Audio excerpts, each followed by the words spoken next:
الحمد لله وحده والصلاة والسلام على من لا نبي بعده وعلى آله وأصحابه ومن والاه وبعد. Donc mes frères, le cours que l'on va donner tout de suite donc s'intitule Une seule voie à suivre. Ce titre a été déduit de nombreux textes du Coran et de la Sunna. Allah tabaraka wa ta'ala dit dans Surat Al-An'am وَأَنَّ هَذَا صِرَاطِي مُسْتَقِيمًا فَاتَّبِعُوهُ وَلَا تَتَّبِعُوا السُّبُلَ فَتَفَرَّقَ بِكُمْ عَنْ سَبِيلِهِ. Et ceci, ou bien cela, est mon chemin droit. Suivez-le alors, et ne suivez pas les petits sentiers. Ils vous diviseront et vous éloigneront du droit chemin. Donc Allah, dans ce verset, emploie deux mots, entre autres bien entendu, le mot sirat et le mot sabil. Le mot sirat en arabe fait référence à un chemin droit. Le mot sirat veut dire un chemin droit. Et pourtant, malgré le fait qu'il signifie un chemin droit, Allah Ta'ala l'a décrit bil-istiqamah. Al-istiqamah. Wa anna hadha sirati mustaqima. Qui est droit. Pour montrer la droiture de ce chemin et la clarté de celui-ci. Quand il a dit sallallahu alayhi wa sallam, تركتكم على المحجة البيضاء ليلها كنهارها لا يزيغ عنها إلا هالك. Je vous ai laissé sur un chemin immaculé, blanc, clair, de jour comme de nuit. Ne s'en écarte que quelqu'un voué à la perdition. Donc ce chemin, en plus d'être droit, il est clair. Allah tabaraka wa ta'ala dans le Coran nous a donc ordonné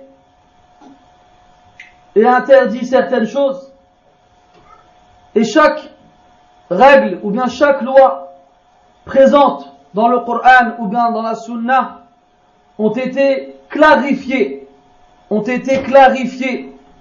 et mises en évidence. Allah dit dans le Coran وَأَنزَلْنَا إِلَيْكَ الذِّكْرَ لِتُبَيِّنَ لِلنَّاسِ مَا نُزِّلَ إِلَيْهِمْ. Et on a fait descendre sur toi le rappel afin que tu mettes en évidence ce qui a été descendu sur eux.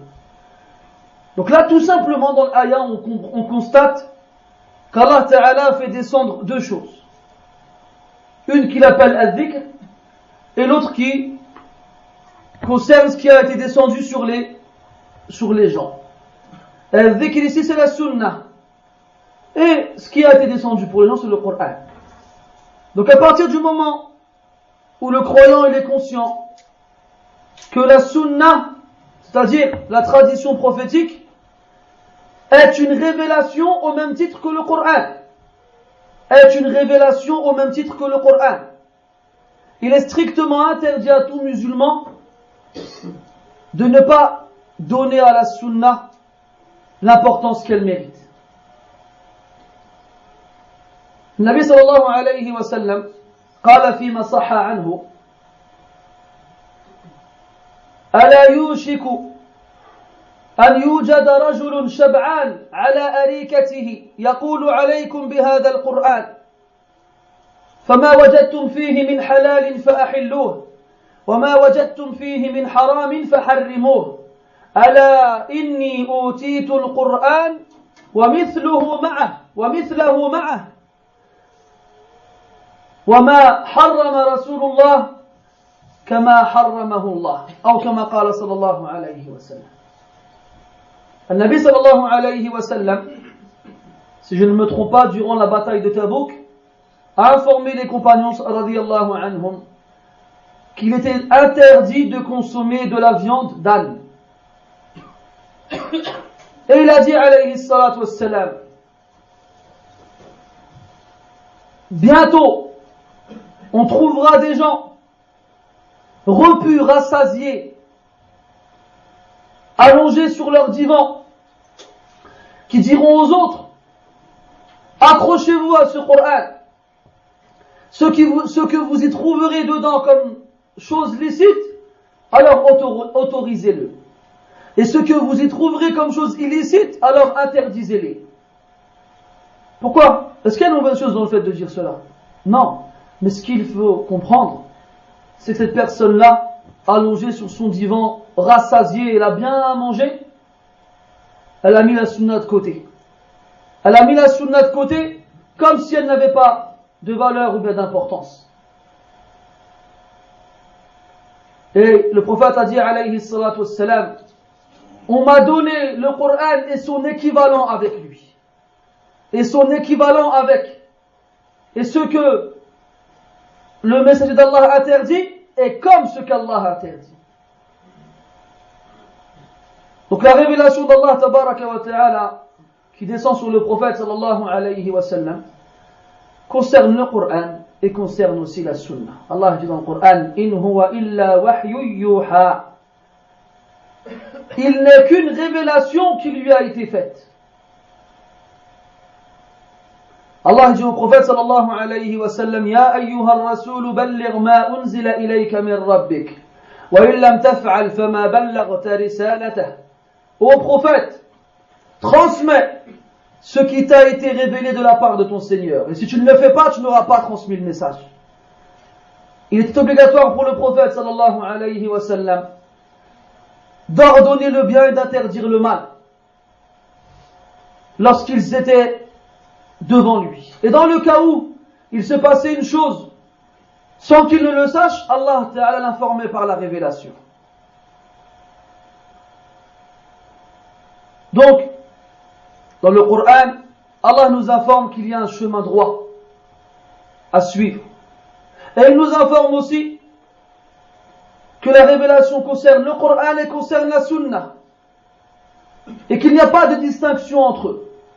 Il y a même certains savants qui ont dit Inna al-Qur'ana ahwaju ila sunnah min as-sunnati ila al-Qur'an. Le Coran a plus besoin de la Sunna que la Sunna n'a besoin du Coran. وظهرت طائفة سميت كذبا وزورا بالقرآنيين وهذا اللقب في الحقيقة لا يستحقونه لأنهم أبعد الناس عن القرآن يقولون نحن لا نأخذ إلا بما في القرآن أما السنة فلا نريدها. Il y a un groupe qu'on appelle injustement les Qur'aniyoun. Pourquoi on les appelle ainsi? Parce qu'ils disent que nous on prend que ce qu'il y a dans le Coran. On ne veut pas de sunna, on ne veut pas de hadith, c'est que le Coran. Mais en vrai ces gens-là ne méritent pas cette appellation parce que on estime que c'est un honneur d'être affilié au Coran, la parole d'Allah subhanahu wa ta'ala. Et ces gens-là ils sont le plus loin possible du Coran. Car s'ils l'avaient lu correctement et compris et médité, ils auraient compris et ils auraient su qu'ils sont dans un wad et le Coran est dans un autre wad. Qu'ils m'expliquent ces gens-là comment est-ce qu'ils accomplissent ce pèlerinage et où est-ce qu'ils ont trouvé dans le Coran qu'on fait 7 tours autour de la Kaaba et que quand on arrive à la Mecque on fait tawaf al-Qudum et que pendant le pèlerinage on fait tawaf al-Ifada et qu'avant de quitter la Mecque on fait tawaf al-Wada'. Qu'ils m'expliquent où ils ont trouvé dans le Coran le nombre de nuits qu'ils passent à Mina ou à Muzdalifa ou à Arafat. Qu'ils m'expliquent où ils se trouvent dans le Coran combien de pierres ils doivent jeter sur les stèles et combien de stèles il y a. Qu'ils m'expliquent où ils les ont trouvés dans le Coran où Allah il interdit aux pèlerins de se raser les cheveux, de se couper les ongles. Qu'ils m'expliquent où ils ont trouvé dans le Coran où Allah Ta'ala dit que dans Surat Sarat al-Asr, il y a 4 raka'at à voix basse. Et dans le Dhuhr aussi. qu'il m'explique où ils ont trouvé dans le Coran à partir de quelle fortune on doit payer la zakat et sur quel bien. Et les exemples ils sont extrêmement nombreux. Le Coran et la Sunna sont indissociables. Allah tabaraka wa ta'ala dans le Coran donne des ordres globaux, donc de façon globale, et la Sunna vient les préciser. Allah dit dans le Coran wa aqimus salah wa atuz zakah. Accomplissez la prière et donnez l'aumône. Et c'est la Sunna du prophète sallallahu alayhi wa sallam qui nous a expliqué comment faire. Allah dit dans le Coran wa atimul hajj wal umrata lillah. Faites le hajj et la umrah pour Allah. Et c'est la Sunna qui nous a expliqué comment ces actions devaient avoir lieu. Et ainsi de suite.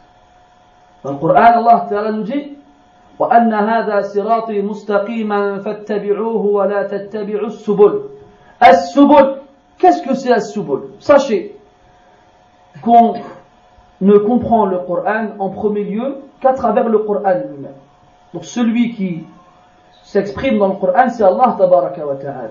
Et il sait mieux que quiconque le sens des versets. Donc si on peut trouver dans le Coran un verset qui va en expliquer un autre, il est prioritaire sur le reste. Exemple, si je demande à quelqu'un mal qari'a, alors vous me répondrez yawma yakunu an-nasu kal farashi mabthouth. C'est ça le qari'a. Si je dis mal tariq, vous me répondrez an-najmu thaqib. Et ainsi de suite. Donc c'est comme ça qu'Allah il explique le verset.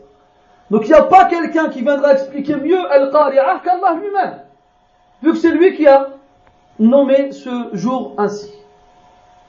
Si dans le Coran je ne trouve pas un autre verset qui m'expliquera un mot, alors celui qui vient en seconde place c'est le prophète sallallahu alayhi wa sallam, celui qui reçoit la révélation du Coran et celui qui connaît mieux que quiconque le sens du Coran. Donc si je trouve dans la sunna ce qui va expliquer le Coran et le clarifier, eh bien j'ai l'obligation d'y retourner.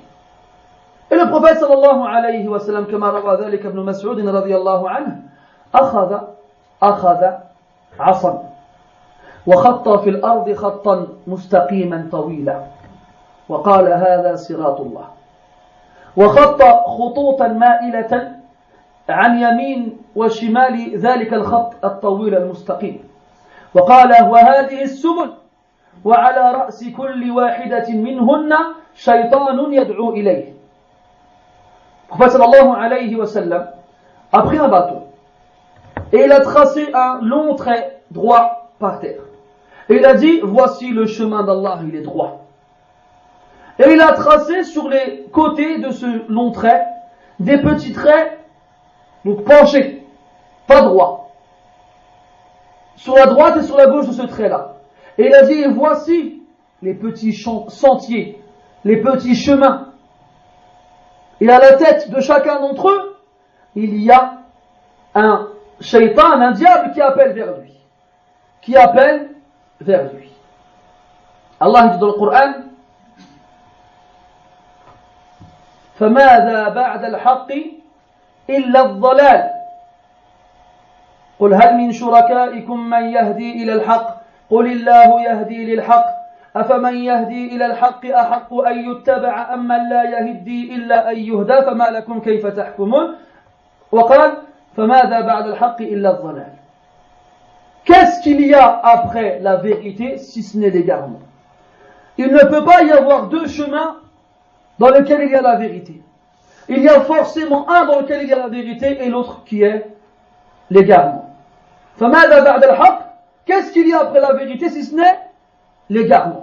Si ce n'est l'égarement. قال صلى الله عليه وسلم إذا اجتهد الحاكم فأصاب أو فأخطأ فله أجر وإن أصاب فله أجران أو كما قال صلى الله عليه وسلم. Lorsque le savant fait un effort de réflexion et qu'il trouve la bonne réponse, il a deux récompenses.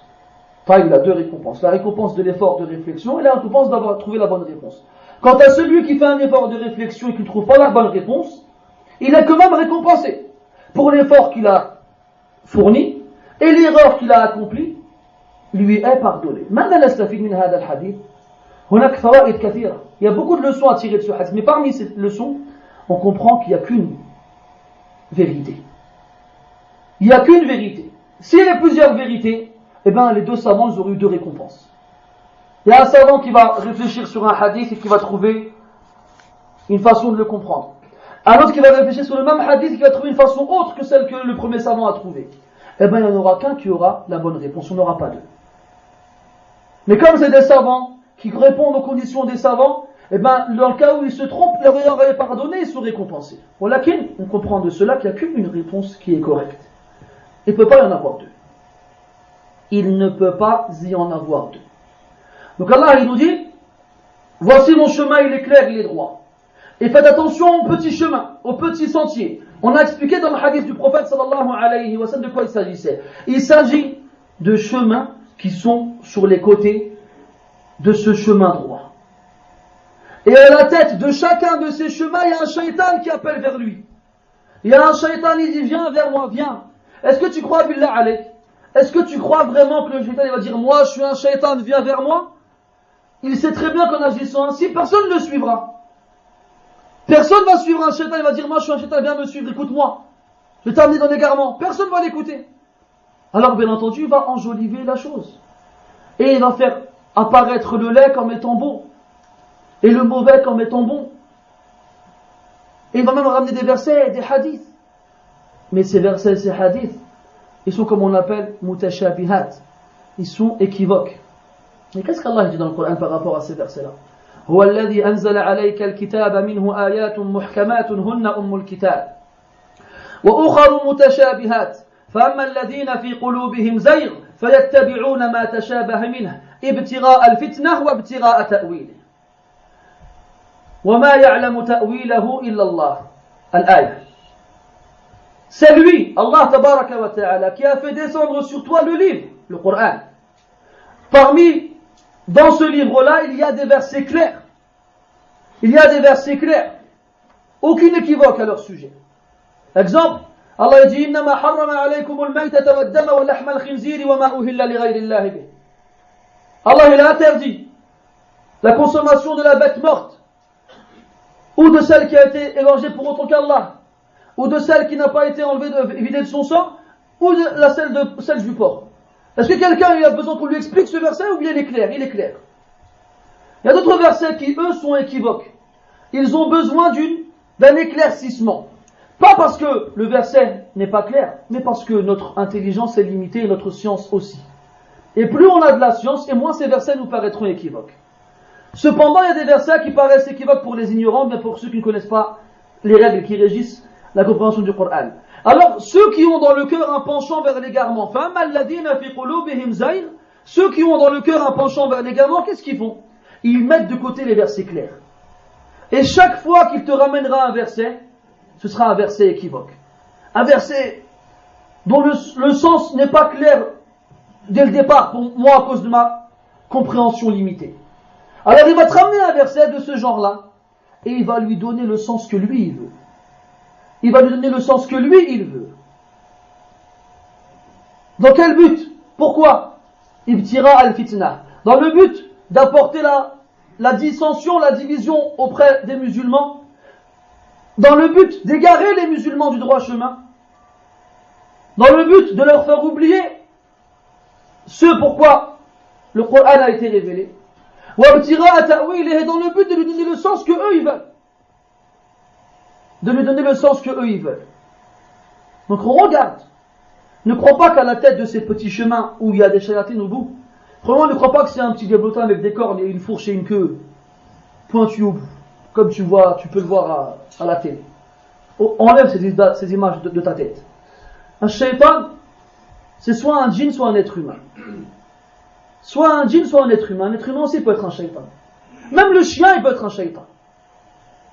Comme il dit alayhi salatu wassalam, يقطع صلاة الرجل الحائض والحمار والكلب الأسود. فقال أحد الحاضرين يا رسول الله ما بال الكلب الأسود من الكلب الأحمر أو الأصفر؟ فقال صلى الله عليه وسلم الكلب الأسود شيطان. Quand il a dit alayhi salatu wassalam, coupe la prière de la personne, la femme lorsqu'elle passe devant, l'âne et le chien noir. Et un homme il a dit, pourquoi un chien noir et pas un chien rouge ou jaune ou autre? Pourquoi un chien noir? Qu'est-ce qu'il a de différent? Il a répondu à alayhi wassalam, le chien noir c'est un shaitan. C'est un shaitan. Donc le shaitan c'est un wasf, c'est pas un jins. Le shaitan, al-shaitana, c'est une caractéristique, ce n'est pas une nature. Les djinns ne sont pas tous des shayatins. وَأَنَّا مِنَّا الْمُسْلِمُونَ وَمِنَّا الْقَاسِطُونَ فَمَنْ أَسْلَمَ فَأُولَٰئِكَ تَحَرَّوْا رَشَدًا. Les djinns ils ont dit quoi? Il y a parmi nous les musulmans et parmi nous les injustes. وَأَنَّا مِنَّا الصَّالِحُونَ وَمِنَّا دُونَ ذَلِكَ. Il y a parmi nous les vertueux, il y en a d'autres qui sont inférieurs à ceux-là. Donc est-ce que tous les djinns sont des shayatins? Non. Tout comme il y a des shayatins parmi les êtres humains. شياطين الإنس والجن يوحي بعضهم إلى بعض زخرف القول غرورا. Il y a des shayatins parmi les êtres humains et parmi les djinns qui se révèlent les uns les autres la parole, la belle parole, la parole enjolivée dans le but de tromper les autres.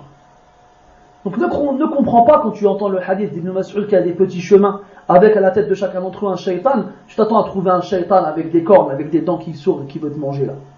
خليك من هذه التصاوير غير معقولة. Oublie ces images fausses. Dis-toi que c'est quelqu'un comme toi, avec des fois la même peau que toi, la même langue que toi, et qui va avoir pour but de te sortir du droit chemin. Et son but à lui, ce sera de t'enjoliver la chose pour que tu ne te rendes pas compte que tu es en train de t'égarer. Il va pas venir te dire je vais t'égarer, je te préviens, tu vas sortir du droit chemin. Il va pas te dire ça, tu vas pas le suivre, c'est sûr. Il va te présenter la chose de façon belle et bien enveloppée. Et à la fin, c'est comme qui dirait l'autre du miel sucré mais empoisonné. Dans le Coran, Allah Ta'ala, pour celui qui lit bien le Coran, il comprend que de nombreuses fois Allah il fait référence à ce chemin. De quel chemin il s'agit? On a cité tout à l'heure un verset dans le cours précédent où Allah Ta'ala il dit فَإِنْ آمَنُوا بِمِثْلِ مَا آمَنْتُمْ بِهِ فَقَدْ اهْتَدَوْا. Si ils croient, il dit tout le monde, dans la même chose que vous croyez, alors ils seront certes bien guidés. Quand Allah dit بِمِثْلِ مَا آمَنْتُمْ بِهِ, à qui il s'adresse? Est-ce qu'il s'adresse à tous les musulmans jusqu'à la fin des temps? Ou bien est-ce qu'il s'adresse aux musulmans qui sont présents pendant que le Coran il est révélé? شو الجواب؟ أجيبوا. الثاني ولا الأول؟ الثاني. ما تحشموش ما غاديش ناكلكم. طيب.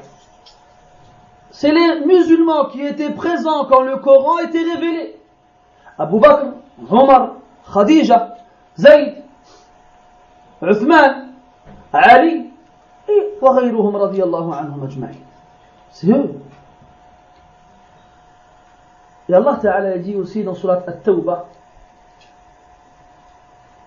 لا قبلها dans Surat An-Nisa, Allah Ta'ala dit وَمَنْ يُشَاقِقِ الرَّسُولَ مِنْ بَعْدِ مَا تَبَيَّنَ لَهُ الْهُدَى وَيَتَّبِعْ غَيْرَ سَبِيلِ الْمُؤْمِنِينَ نُوَلِّهِ مَا تَوَلَّى وَنُصْلِهِ جَهَنَّمَ وَسَاءَتْ مَصِيرًا. Et celui qui fait scission, c'est-à-dire qui se sépare du prophète sallallahu alayhi wa sallam, après qu'on lui ait montré la guidée, al-huda.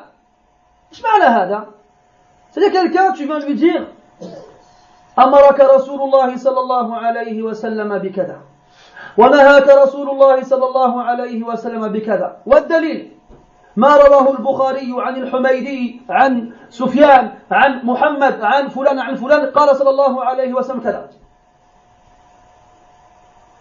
Quelqu'un, tu viens, tu lui dis pourquoi tu t'as ordonné ou il a interdit telle chose. Et la preuve est le hadith rapporté, présent, authentique, il n'y a pas de problème.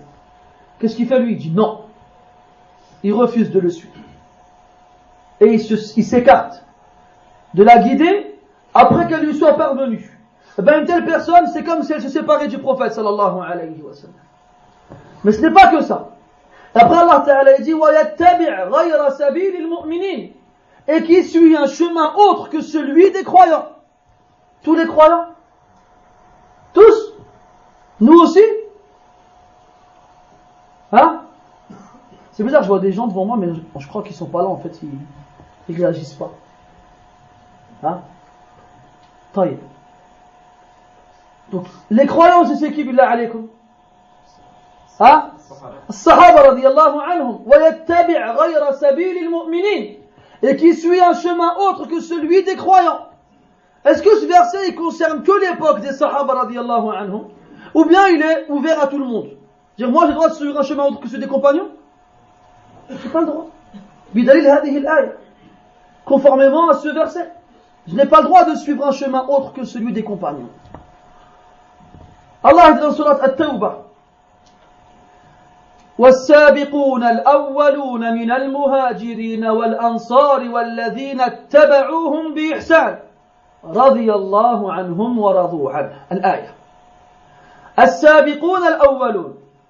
السابق, c'est le premier à, celui qui a devancé, dépassé les autres.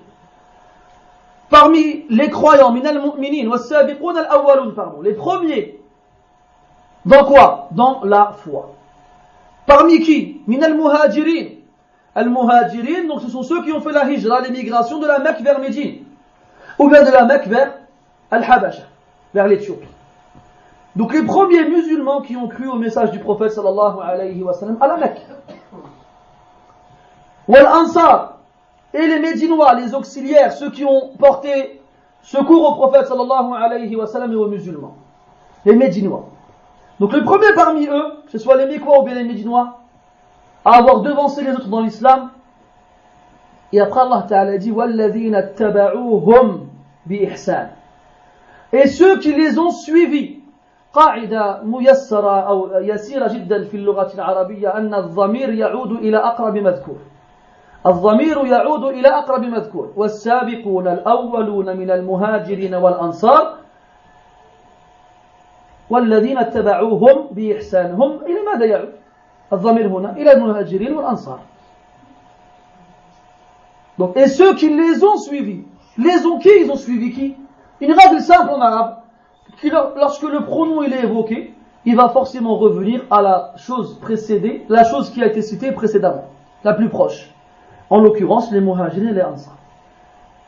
C'est quoi comment on dit quoi? Il dit, Allah Ta'ala, il les suit. Ils les ont suivis, pas seulement ils les ont suivis, bas. Bi-ihsan. Bi-ihsan, de la meilleure façon. Ils les ont suivis de la meilleure façon. Parce qu'il y a à suivre de loin.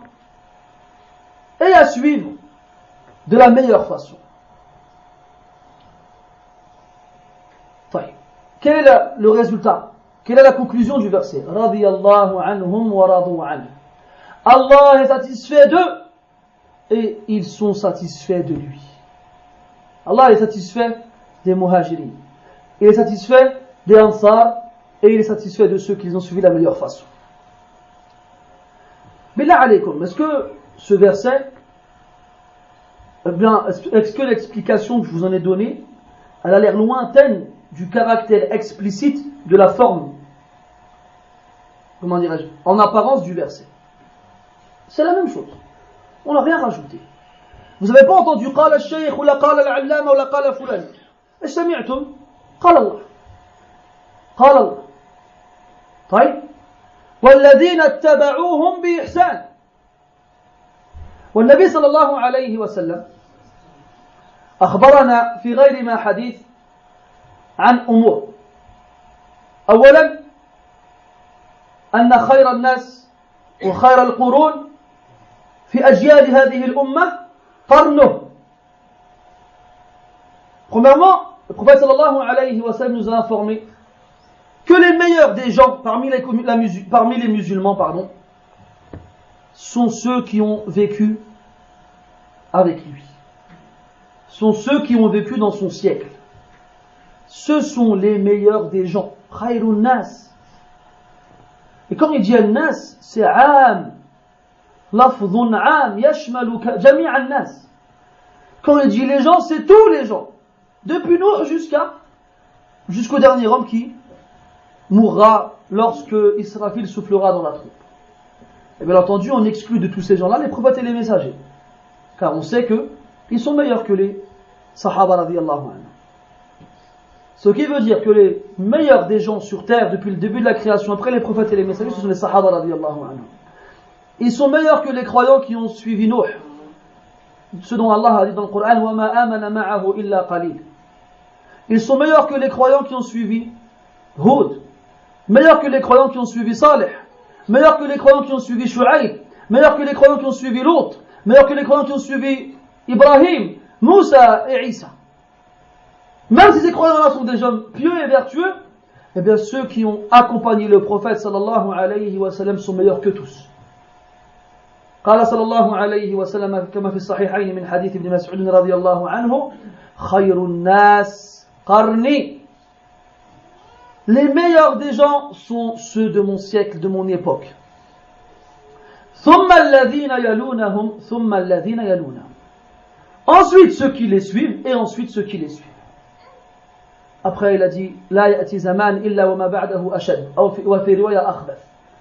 Après il a dit عليه الصلاة والسلام et après ces 3 siècles, il n'y a pas une époque qui viendra sans qu'elle ne sera pire que celle qui l'a précédée. Il n'y a pas une époque qui viendra sans qu'elle ne soit pire que celle qui l'a précédée. Sinon, les 3 premiers sont les meilleurs. Les 3 premiers sont les meilleurs. Et ce sont eux qui sont concernés par وَالَّذِينَ اتَّبَعُوهُمْ بِإِحْسَانٍ. Bien sûr, après, les Sahaba, radiyallahu anhum. Donc les meilleurs des musulmans sont les Sahaba radiyallahu anhum. Mais Allah Ta'ala nous fait comprendre dans le Coran que si tu veux qu'ils soient satisfaits de toi, eh bien tu dois t'efforcer de suivre les Sahaba radiyallahu anhum de la meilleure façon. Tu n'auras pas de moyen qui te permettra à ce qu'Allah soit satisfait de toi si ce n'est par ce chemin-là, par ce biais-là. Il y a des gens, des fois, on leur dit ça, comme s'ils n'étaient pas d'accord. J'ai envie de leur dire, c'est comme si je viens, je te dis, écoute, je te propose un truc. C'est de comprendre l'islam et d'appliquer l'islam comme Abu Bakr, ou comme Omar. Est-ce qu'il y a des musulmans, à part certains malheureusement, qui divergent sur Abu Bakr et Omar? Hein? Est-ce que quelqu'un il va oser dire qu'Abu Bakr et Omar ne sont pas les meilleurs de la communauté? Qui n'a pas eu au moins la chair de poule, ou bien le cœur qui frémit, ou encore les larmes qui coulent lorsqu'on lui parle d'Abu Bakr ou de Omar? Qui parmi nous doute de la vertu de ces hommes-là? C'est comme si je te mets sur un plateau la pratique religieuse d'Abu Bakr et de Omar. Je te dis, tiens, tu la veux? Tu me dis, non, c'est bon, je garde la mienne. C'est la même chose. Et vous remarquerez que toujours à la tête de ces fameuses voix qu'on peut entendre et dont le prophète sallallahu alayhi wa sallam a parlé, il y a un shaitan au bout. Il y a un shaitan au bout. Et en général, ce shaitan-là, il s'arrange pour que les gens s'accrochent à des gens comme eux. Et les préfèrent sur le prophète sallallahu alayhi wa sallam et les compagnons radiyallahu anhum. Toujours, il y a une personne au bout. Toujours, il y a une tête, quelque part. Un nom. Il y a un nom. Alors que ceux qui suivent ce chemin-là, dont Allah a parlé dans le Coran, il y a des noms eux aussi. Mais des noms sur lesquels les musulmans ne divergent pas. Il y a Abu Bakr, il y a Omar, il y a Uthman, il y a Ali, il y a Muhammad ibn Sirin, Abdullah ibn Mubarak, Ayyub al-Sikhtiyani, Sufyan al-Thawri, Ishaq ibn Rahway, Malik ibn Anas, Abu Hanifa ibn al-Nu'man, Muhammad ibn Idris al-Shafi'i, Ahmad ibn Hanbal al-Shaybani, j'en passe et d'autres. هل يختلف في هؤلاء المسلمون؟ Est-ce que quelqu'un il va venir dire non, cela on n'en veut pas? Hein? Quelqu'un va venir dire ça? Abadan. Même des gens, tu as le malheur de dire là, l'imam Malik, je suis pas d'accord avec ce qu'il dit. Ah, presque il est capable de te décocher un coup de poing. Malgré le fait que on honore énormément ces personnes-là, on les respecte énormément, et qu'ils sont nos références, et ils sont nos imams, on ne s'accroche pas à eux aveuglément à un point où lorsque on voit que la vérité elle est ailleurs que dans la parole d'un d'entre eux, on reste malgré tout accroché à lui. Non. Parce que ces savants-là, ces imams-là dont on a cité les noms, nous ont enseigné à travers tout ce qu'ils nous ont enseigné que lorsque on trouve leur parole qui contredit la parole d'Allah ou celle du prophète alayhi salatu wassalam, alors qu'on prenne leur parole et qu'on la jette contre le mur. Et ça c'est l'imam Malik qui l'a dit. Shafi'i, Abu Hanifa, Ahmed, ils l'ont tous dit. C'est les premiers à nous l'avoir enseigné. Et s'ils savaient qu'il y a des gens qui sont venus après eux, qui font la guerre à d'autres parce qu'ils ne veulent pas suivre la parole de leur imam, ils se seraient désavoués d'eux. Ils se seraient désavoués d'eux. Donc on a dit, le prophète sallallahu alayhi wa sallam a dit, les meilleurs des gens sont ceux de mon époque, ceux qui ont vécu dans mon siècle. Ensuite ceux qui les suivent, ensuite ceux qui les suivent. Ça fait 3 siècles. À partir du prophète alayhi salatu wassalam jusqu'à la fin du 3e siècle. Ces 3 siècles-là qu'on appelle Al-Qurun Al-Mufaddala. Al-Qurun Al-Mufaddala. Les meilleurs des siècles. Et ça, ne croyez pas que c'est propre aux musulmans. Je m'adresse ici aux jeunes qui ont étudié ici. Quand on était à l'école et qui nous enseignaient ce qu'on appelle le siècle des Lumières. C'était en France, hein. Quand ils avaient les philosophes et les écrivains et j'en passais d'autres. Ils ont appelé ce siècle-là le siècle des Lumières. Même eux, ils se vantent d'une période de l'histoire dans laquelle, soi-disant, ils ont atteint des degrés dans la culture et l'art qui n'ont pas été égalés par la suite ni auparavant. Même eux, ils s'en vantent. ألسنا أولى وأحق أن نفتخر بهذه القرون التي عاشها خير الناس. N'avons-nous pas plus le droit et le mérite de se vanter de ces siècles-là dans lesquels a vécu les meilleurs des gens? Il est où le haïb? Où il est le mal à dire que ces gens qu'Allah Ta'ala a complimentés dans le Coran et a fait leurs éloges, moi je les aime et je veux les suivre et je veux être comme eux? Où il est le mal? Il est où le mal? Ibn Rajab al-Hanbali rahimahullah, il a écrit un livre qu'il a intitulé Fadlu al-Salaf, Fadlu ilm al-Salaf ala ilm al-Khalaf. Fadl ilm al-Salaf ala ilm al-Khalaf. Al-Salaf c'est quoi? Al-Salaf en arabe ça veut dire tout ce qui vient avant. Tout ce qui vient avant. Ce n'est pas un mot inventé qui a été sorti il y a 3 ans, là, 2 ans, là, 2 siècles, je ne sais quoi. C'est un mot arabe qui existe dans la langue arabe depuis toujours. Allah il a dit dans le Coran فَجَعَلْنَاهُمْ سَلَفًا وَمَثَلًا لِلْآخِرِينَ. Ou là là لِلْآخَرِينَ. C'est le Coran.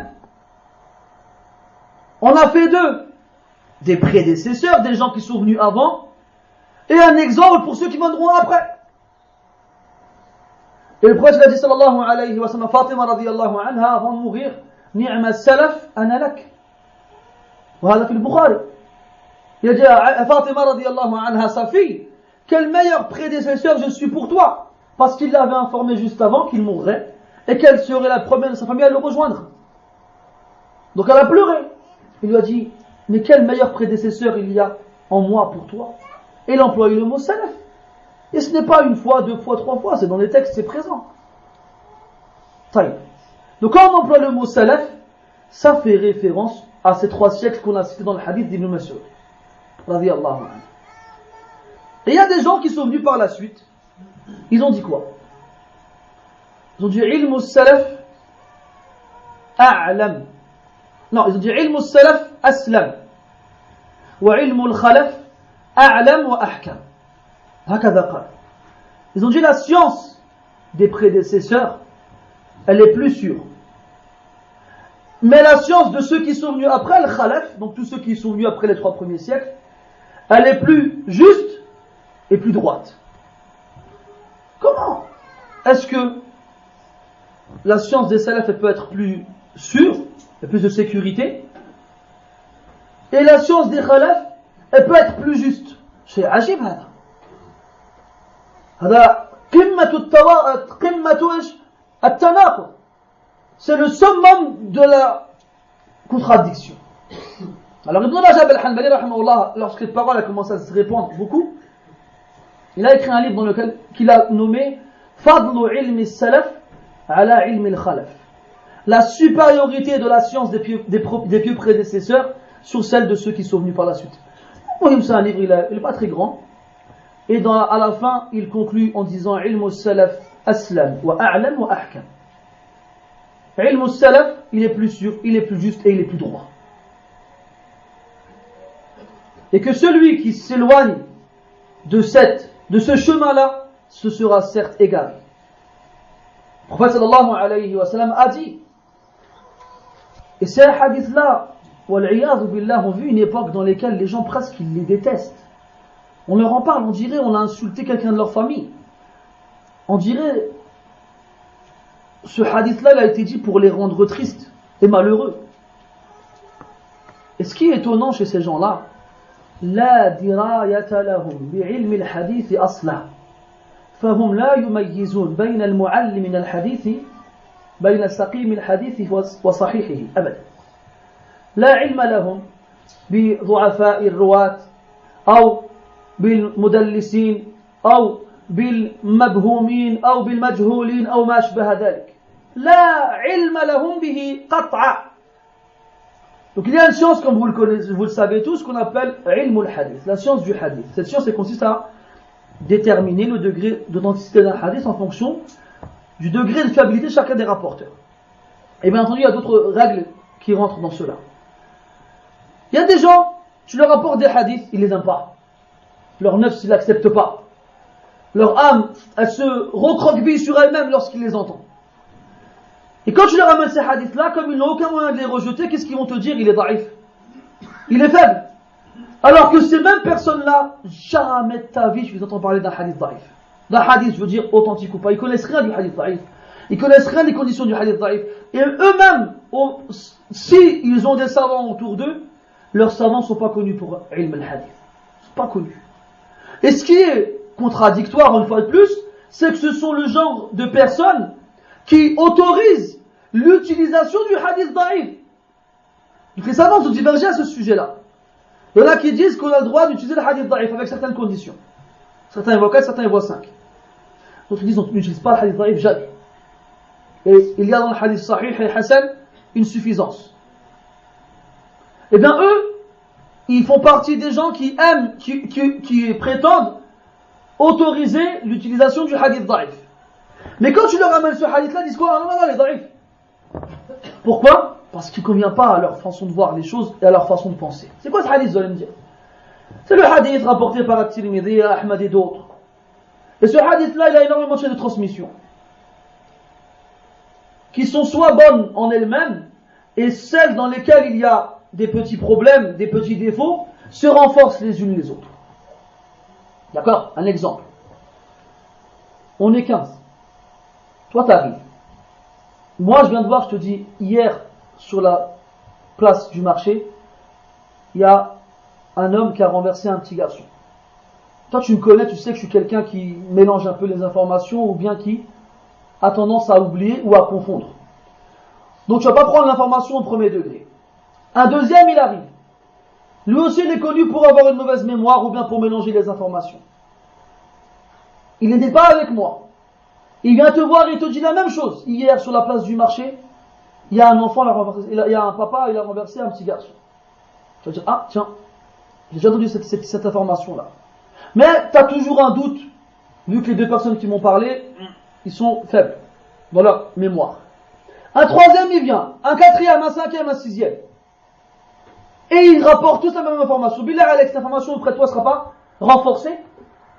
Eh bien si. Là, elle sera renforcée. Et bien dans l'ilm al-hadith, c'est pareil. Il y a certains défauts qui ne sont pas pardonnables chez le rapporteur, comme celui qui est connu pour mentir. Ou bien celui qui est connu pour inventer le hadith. Lui, à la tôle, on met son information de côté. Direct.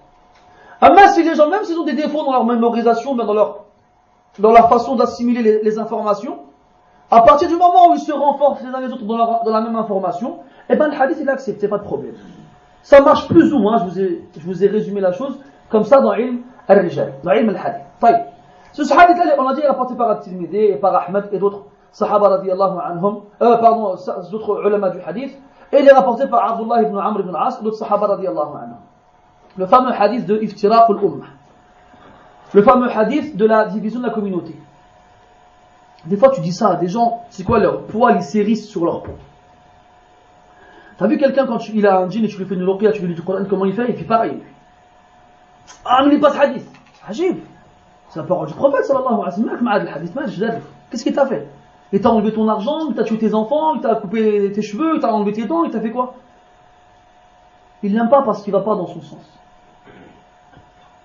Je dis, افترقت اليهود على 71 فرقة وافترقت النصارى على 72 فرقة وستفترق أمتي على 73 فرقة كلها في النار إلا واحدة. قالوا من هم يا رسول الله؟ قال الجماعة. وفي رواية أخرى قال صلى الله عليه وسلم ما أنا عليه اليوم وأصحابي شئت أم أبيت. الحديث موجود في السنن والمسانيد والصحاح وحقق العلماء قبوله.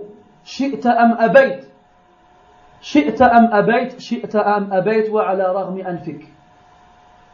Ce hadith-là, dans lequel le prophète sallallahu alayhi wa sallam dit: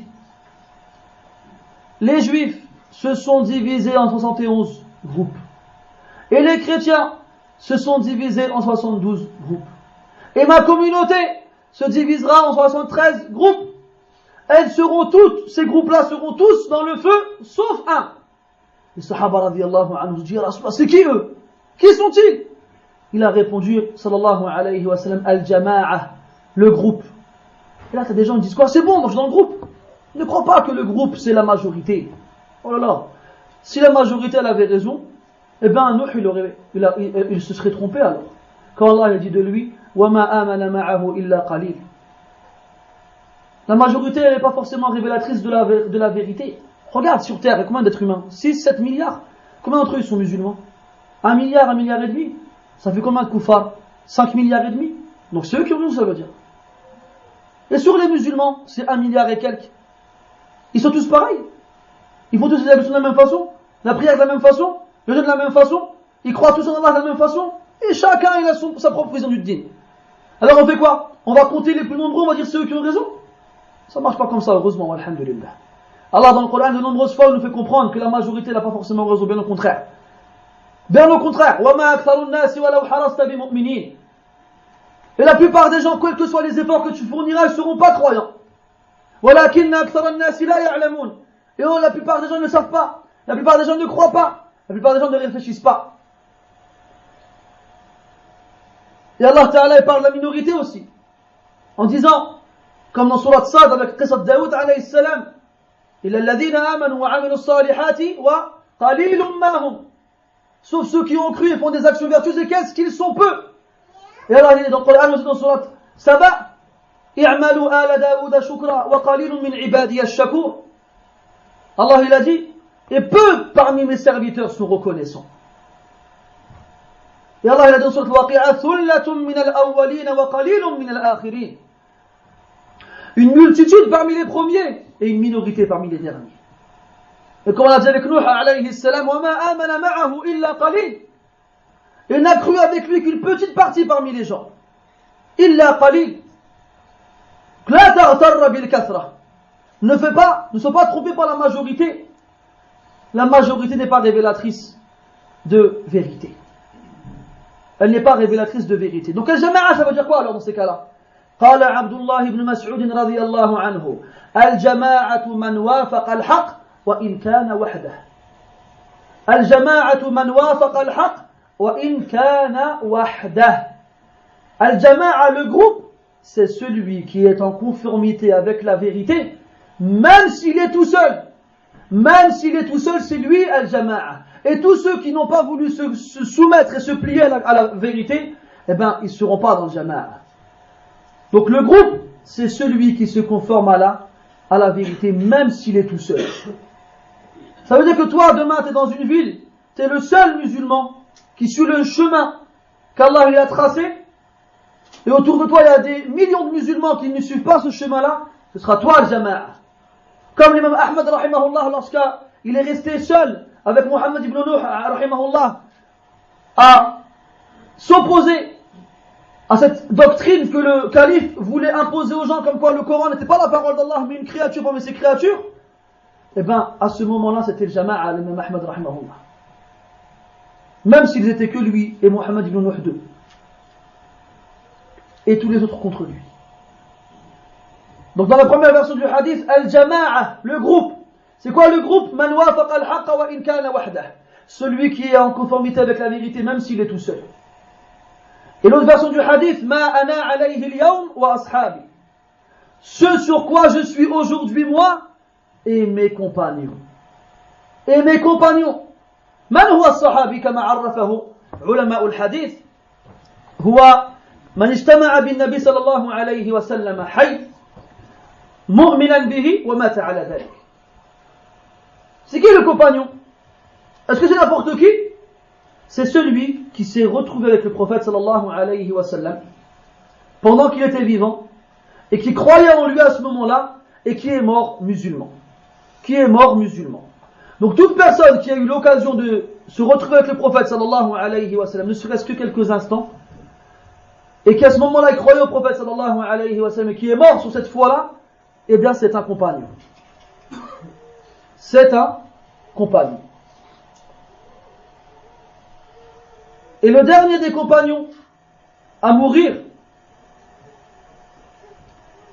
si je ne me trompe pas, se prénomme Amir ibn al-Layth radiyallahu anhu. Et il est mort à la 110e année de l'Hégire. Il est mort à la 110e année de l'Hégire. Et ce compagnon-là, après lui, il n'y avait plus de compagnon. C'était le dernier.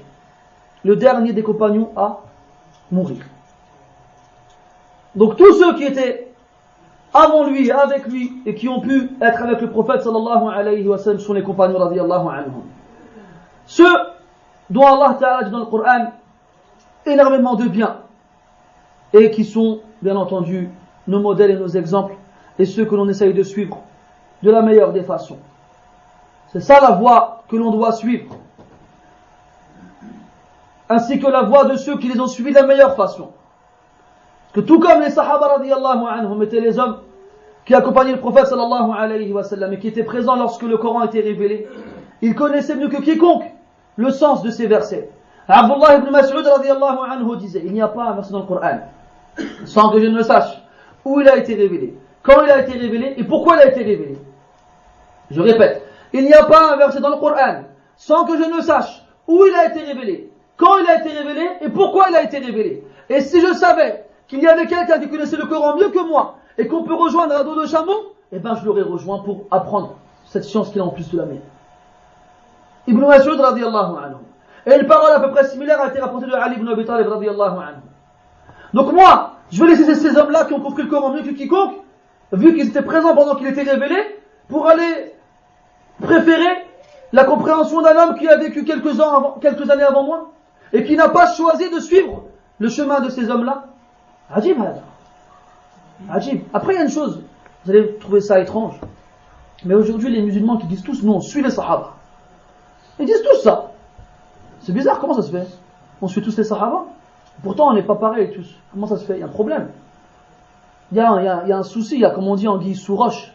Tu les vois, ils te ramènent des livres bons, comme Siyar al-Alam al-Nubala ou d'autres, comme Sifatul Safwa ibn Jawzi et d'autres, et ils te racontent les histoires dans lesquelles les salafs, les plus prédécesseurs, étaient des modèles dans la piété, dans l'adoration, dans l'ascétisme et autres. Et ça, on est tous d'accord là-dessus, il n'y a pas de problème. Nous, on n'est pas en train de dire que les salafs, on les choisit, on les suit que dans un contexte particulier, le reste, on ne les suit pas. Non, nous, on les suit dans tout. Dans tout. Mais eux, justement, pour tromper les autres et leur faire croire qu'eux aussi suivent les salafs, donc il est comme ça, avec sa chemise de Pierre Cardin et son pantalon, je sais pas quoi, qui lui serre les cuisses, et sa cravate qui lui étrangle le cou, et ses joues torturées par la lame du rasoir, en train de te dire on suit les salafs. T'es sérieux là? Tu suis les salafs?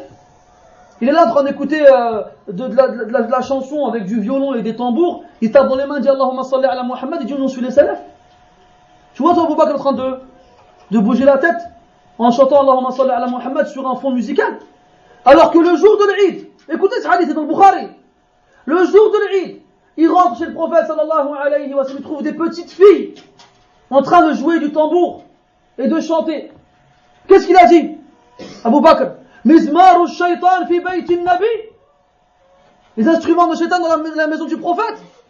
Quand il lui répond à salam, da'hunna fa innahu yawm Eid, laisse-les, c'est un jour de fête. Abu Bakr discrètement l'a dit, sortez. Elle dit d'accord, je laisse. Et sortez. Ils sont partis. Il les a pas laissés. Et l'autre fois, pareil. Le même contexte. Des filles qui jouaient du tambour. Et Omar, il rentre. Qu'est-ce qu'elles ont fait? Elles ont caché le tambour en dessous de 6 dessus. Cheikh Omar. Et toi, tu viens me dire après que le tambour, Allahumma salli ala Muhammad, et je suis les salafs? Wallah, ya ikhwani, barakallahu fikum, fin wa l'aqal jalkum. Où est votre raison? On vous demande pas de m'écoutez pas moi. Moi, je suis rien. Revenez juste au texte. Je vous ai parlé des livres que personne ne connaît. Sahih al-Bukhari, Sahih Muslim, تعرفون هذه الكتب. تعرفون أنها مصادر هذه السنة. Vous connaissez ces livres-là. Vous reconnaissez que ce sont les origines et les références de la sunna. Ben retournez à ces livres-là. Et trouvez-moi un hadith où Abu Bakr danse avec Omar. Et qui frappe dans leurs mains. Allahumma salli ala Muhammad. Trouvez-moi des hadiths dans lesquels Imam Malik ou bien Shafi'i ou bien Ahmed ou bien Abu Hanifa ils font le Mawlid Nabawi. Ramenez-nous des hadiths comme ça. On le fera avec vous après. Alors, bismillah. Là vous trouverez pas. Vous trouverez pas parce qu'ils ne le faisaient pas. Et là vous prouverez à tout le monde que vous ne suivez pas les salafs. Et que vous ne faites que suivre vos propres passions. Vous ne faites que suivre vos propres passions.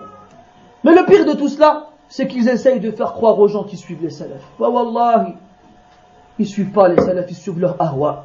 Ils suivent leur passion. Ma ana alayhi al-yawm wa ashabi, mes compagnons. Franchement, vous pensez-vous, c'était qui? C'était Ibn Mas'ud radiyallahu anhu. Il a vu un homme, à moins que c'était Omar, un des deux, celui qui connaît l'histoire, mais ne me rappelle par la suite. Il a vu un homme jouer de la guitare. Il lui a fait quoi? Il lui a cassé sur la tête. Et c'est eux qui nous disent, non, il y a Jouz. On a le droit de faire de la guitare. Ah bon? Tu m'avais dit que tu suivais les salafs. Enfin, il me dit quoi l'imam Malik sur la guitare? Vas-y, on laisse les salafs. Il dit quoi l'imam Malik sur la guitare? Ou bien sur l'instrument de musique? Il y a Jouz ou il y a Jouz? Il dit non, l'imam Malik, c'est vrai qu'il n'était pas d'accord. Lakin, ba'd al-Malikiya du Qarn al-Sabiq, ils ont dit Yajouz. Ah, d'accord. Comment, subhanallah, ils disent Malikiya? Ils disent on fait partie du madhab Malik. Et ils ont des avis absolument, complètement contradictoires et contraires à ceux de l'imam Malik lui-même. Et ils disent nous on est des représentants de l'imam Malik. Hachib, t'accepterais toi? Comment tu t'appelles? Comment? Benyamin. T'accepterais toi que moi je vienne? Moi je dis moi je suis un Benyamini. Et je m'habille en bleu fluo, je me fais une crête de coq là, je me mets des boucles d'oreilles partout. Moi je suis un Benyamini, je fais comme Benyamini faisait. T'accepterais ça? Personne n'accepterait qu'on fasse des choses comme ça. Abad. Personne d'entre nous n'accepterait que j'usurpe son nom injustement en disant aux gens, suivez-moi, je suis un Mohammadi ou bien je suis un Qaddouri ou là je sais pas quoi. T'accepterais toi que les gens fassent ça en ton nom? T'accepterais pas. Mais quand ça t'arrange, t'acceptes. معليش. المالكية ديال البلاد قالوا لنا يجوز. ولكن اسمح لي الإمام مالك قال حرام ولا لا؟ ولكن المالكية ديال البلاد قالوا يجوز. Il y a un problème. Il y a un problème. ولا لا؟ Non? Je sais pas, peut-être je me trompe, hein, c'est... Non, ikhwani, barakallahu fikum, il faut que les gens ils fassent preuve de réflexion. Allah Ta'ala, il nous a distingué des baha'im, des bêtes, par le aql, par la raison. لهم قلوب لا يعقلون لا يفقهون بها ولهم أعين لا يبصرون بها ولهم آذان لا يسمعون بها أولئك كالأنعام بل هم أضل. Ils ont des cœurs, ils ne réfléchissent pas avec. Ils ont des yeux, ils ne voient pas avec. Ils ont des oreilles, ils n'entendent pas avec. Ils sont comme les bêtes. Non, ils sont encore plus égarés que les bêtes. Parce qu'au moins la bête, elle sait que c'est Allah qui l'a nourri. Et la bête, elle sait que c'est Allah qui l'a créé. Et tu pourras lui répéter toute la journée, c'est pas Allah qui t'a créé, bah tu ne croiras pas. Mais toi tu viens avec ton aql, soi-disant, avec ton zaka, avec ton intelligence, avec ta raison, soi-disant. Et tu dis quoi? Non, moi mon hawa, j'ai étudié la philosophie gréco-romaine dans laquelle j'ai constaté qu'Aristote et Socrate et Platon on dit que il fait de la harpe. Tu dis qala Abu Bakr, qala Omar, il dit qala Socrate, qala Aflatoun. Ajib hada wallah. Ibn Abbas s'est énervé contre les sahaba radiyallahu anhum qui disaient qala Abu Bakr, qala Omar. Et lui leur disait qala Allah, qala Rasul, il disait walakin qala Abu Bakr, qala Omar. Il s'est énervé contre eux. Il leur dit yushiku an taqa'a alaykum hijaratun min as-sama'. Aqulu qala Allah wa qala Rasul, taqulu qala Abu Bakr wa qala Omar. Il s'est énervé contre eux. Il a dit presque de pierre, ils vont vous tomber du sel sur la tête. Je vous dis Allah et le prophète ils disent, vous me dites Abu Bakr et Omar ils disent. C'est pire encore. Nous disons aux gens Allah et le prophète ils ont dit, nous disons ouais mais Socrate et Platon ils ont dit. Socrate, Platon et j'en passais d'autres. Aristote. C'est quoi ces trucs-là là? Freud. Ils viennent s'asseoir devant les musulmans dans la mosquée. Qala Freud. Il est sérieux lui? Dans la mosquée où tu adores Allah, où il y a le Coran qui est récité, où il y a la parole du prophète, tu viens me parler de fraude, ce khabith, ce mujrim, qui disait que c'est normal qu'un enfant ait des envies sexuelles avec sa mère. Fraude, hein, pour que vous sachiez. Il faut que vous compreniez les gravités des choses qui sortent de la bouche de ces gens-là. Il vient normal devant toi, il parle de fraude, alors que ce même fraude là, ce clochard là, il vient et dit c'est normal, un enfant il a des envies sexuelles avec sa mère, c'est normal. Après il me dit je suis les salafs.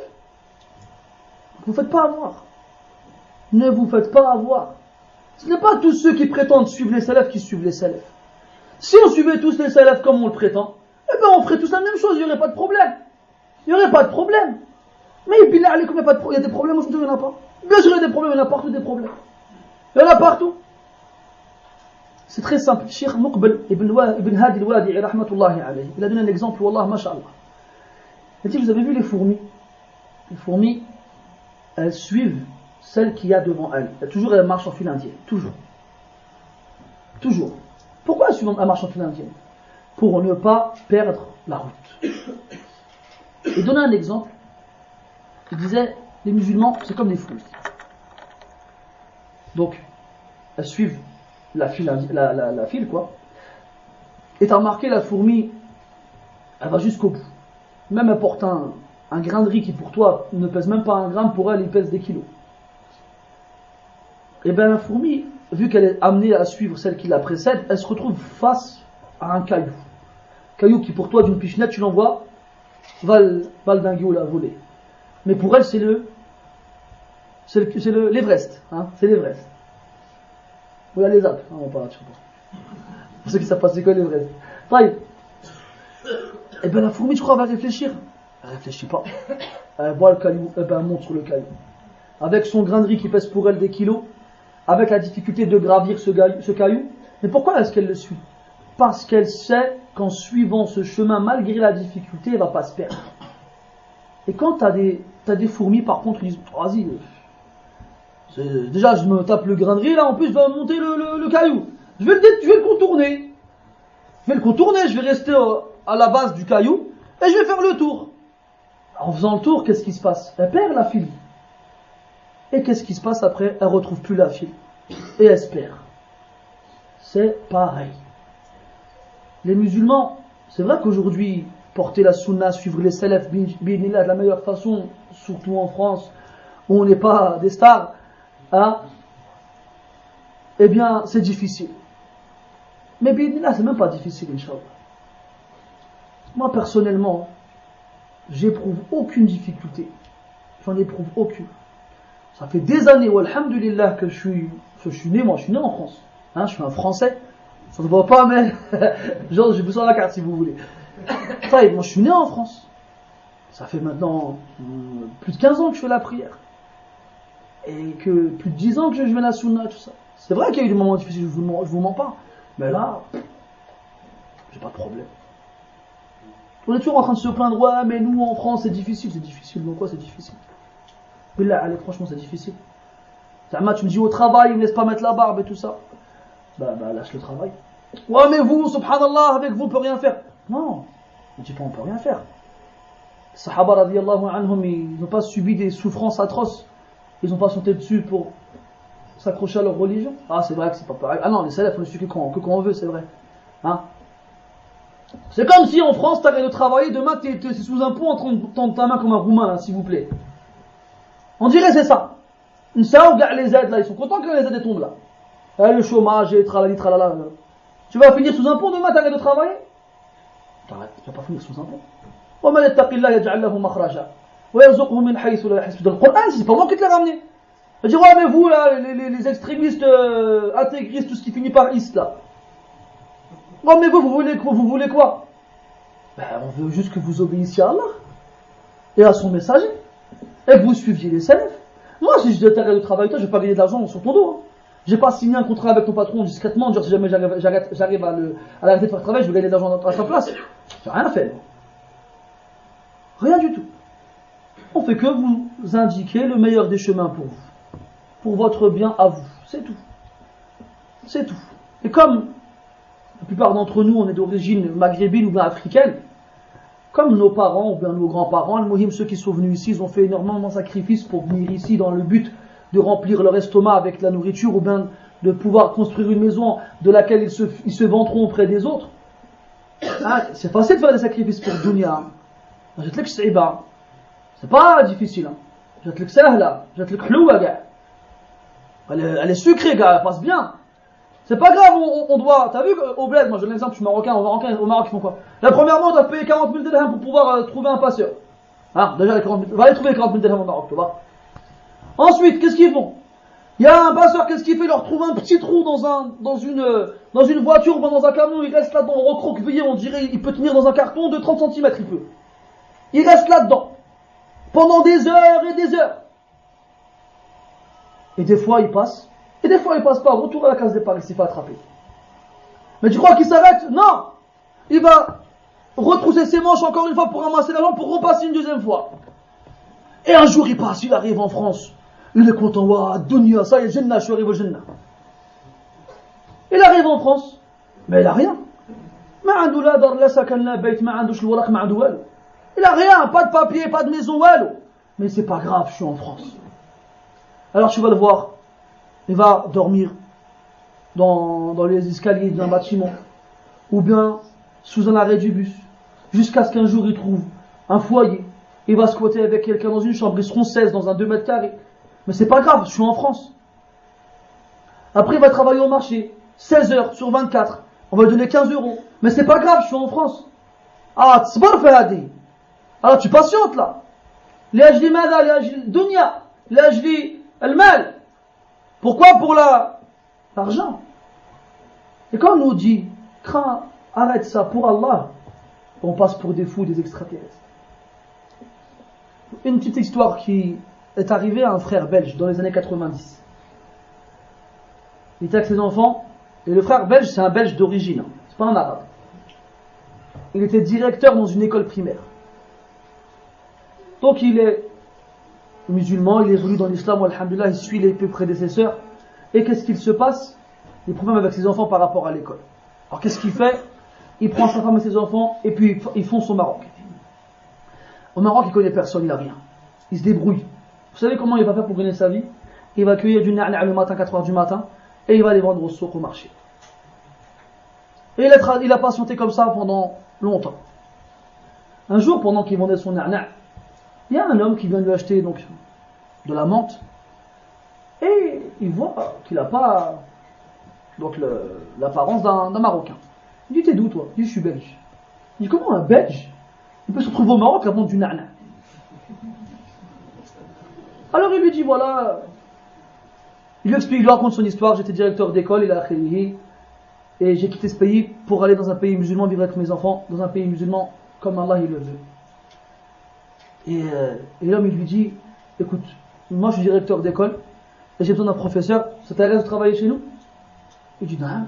Et hop, il se retrouve professeur. Quelques années plus tard, le directeur en question il meurt, et c'est qui le remplace? Je vous le donne en mille, c'est le belge qui vend du na'na'. وما يتق الله يجعل له مخرجا. والله c'est pas قصة ولا قصتين, c'est قصص كثيرة وعديدة. Voyagez, vous les verrez vous-même. Mais on vous les raconte pas ces histoires-là. On préfère vous raconter, كان عندي واحد ولد خالتي, j'avais un cousin au bled, il a payé 40 000 dirhams, il s'est retrouvé dans une cellule à Fleury, et ils lui ont payé le retour là. Ils lui ont payé le retour là. Là, ils te la racontent l'histoire comme ça. Ou bien ils te disent quoi, Naboul Khalti, il est arrivé en France, il a trouvé un khidma, et puis il est revenu au Maroc l'année d'après, il avait une belle voiture, des beaux vêtements. Faza fi dunya, wa kadu an yaqulu wal akhir. Mais il a oublié que lui, miskin en France, il vit dans un 1 mètre carré ou un 2 mètres carrés, qui vend des pommes de terre toute la journée, et la voiture qu'il a ramenée, c'est même pas la sienne, et qu'il croule sous les dettes et les crédits. Ça, ils le disent pas, ça. Al-Muhim, pourquoi je vous dis tout ça, mes frères? Quand des gens ils viennent te voir et te disent, Akhi, t'as vu, je travaille, et mon patron ne veut pas que je fasse la prière. Voilà, moi je suis étonné que la question elle vienne à l'esprit des gens et qu'ils viennent la poser. Je comprends pas. Mais tu veux, je te dis quoi? Ah, mais allez, vas-y, fais pas ta prière au travail. Je te dis ça, t'es sérieux? Je te dirai jamais ça. Fais ta prière, Akhi, qu'est-ce que tu racontes? Et ton patron est chinoise. Ton patron, tu crains Allah Ta'ala, et ton patron, tu t'en fiches. Soit Allah il t'ouvrira une porte et t'arriveras à faire la prière dans ce travail-là et tout se passera bien. Et soit ça se passe mal, et ben choisis la prière et Allah t'ouvrira 1000 portes, Allah. Tu fais confiance à Allah, tu fais confiance à ton patron. Pourquoi tout le monde reconnaît que le risque il vient d'Allah Azza wa Jal? Tout le monde est d'accord là-dessus, je pense qu'il n'y a pas de problème. À moins que vous ayez un courant, par un nouveau courant, je ne connaissais pas encore celui-là. Allah inna Allah huwa ar-razzaqu dhul quwwati al-matin. Regarde l'aya. Wa ma khalaqtu al-jinna wal insa illa liya'budun ma uridu minhum min rizqin wa ma uridu an yut'imun illa Allah huwa ar-razzaqu dhul quwwati al-matin. Je n'ai créé les êtres humains et les djinns que pour qu'ils m'adorent. Je ne leur demande pas de me nourrir ou bien qu'ils me donnent quoi que ce soit. C'est Allah qui donne et qui est puissant et fort. Adore-le et n'oublie pas que c'est Allah qui te donne. Et mets en avant son adoration et Allah il te donnera. Et arrête d'avoir peur. Arrête de dire mon patron, mon travail, j'ai peur. Et tu as peur, subhanallah, c'est Allah qui te donne. Maintenant tu travailles chez ton patron, c'est Allah qui te donne. Quand tu arrêtes de travailler chez ton patron, c'est plus Allah qui va te donner. Ce sera plus le même. قال الشافعي رحمه الله فعليك بتقوى الله إن كنت غافلا يأتيك بالأرزاق من حيث لا تدري فكيف تخاف الفقر والله رازق فقد رزق الحوت والطير في البحر فقد رزق الطير والحوت في البحر ومن ظن أن الرزق يأتي بقوة ما أكل العصفور شيئا مع النسر. Crains Allah si tu es insouciant, crains Allah si jamais tu es insouciant. Si tu crains Allah, eh bien il te ramènera tes subsistances d'où tu ne d'un endroit auquel tu ne pensais même pas. Comment est-ce que tu peux craindre la pauvreté alors que c'est Allah qui donne? Il a donné à l'oiseau et aux poissons dans la mer. Et celui qui croit que la subsistance vient par la force, alors l'oisillon, le poussin n'aurait rien mangé à côté du vautour. Et pourtant chacun il a son risque, tous. وقال صلى الله عليه وسلم لو أنكم توكلتم على الله حق توكله لرزقكم كما يرزق الطير تذهب بطانا وترجع خماصا. Si vous placez votre confiance en Allah comme il le faut, il vous aurait nourri comme il nourrit les oiseaux. Le matin, il quitte son nid, le ventre vide, et il revient le soir, le ventre plein. Mais nous, on est comme ça. On est comme ça. شوفوا سبحان الله عندنا les MP3 les MP4 les téléphones avec tout ما بقى له غير يدير لنا الفراغ. Il y a tout dans le téléphone. Il y a des appareils photo, il y a des caméras, il y a des internet, il y a des mails, il y a tout ce que tu veux. Chez nous, on a des appareils électroménagers qui font la vaisselle, qui font le linge, on a des aspirateurs, on a tout. Et tu remarques que plus on a, et plus on a peur de perdre. Va dans les pays pauvres, toi. Tu verras, subhanallah, dans les pays pauvres, les gens, ils n'ont rien et ils s'entraident. Allez, ben, toi et moi, on n'a rien, ben vas-y, on va partager les liens qu'on a ensemble. Allez dans des pays, wallah, des pays, tu ne te crois pas tes yeux. Va au Soudan. Va en Éthiopie, en Somalie. C'est là-bas, tu vois les gens les plus généreux, subhanallah. Ils ont rien.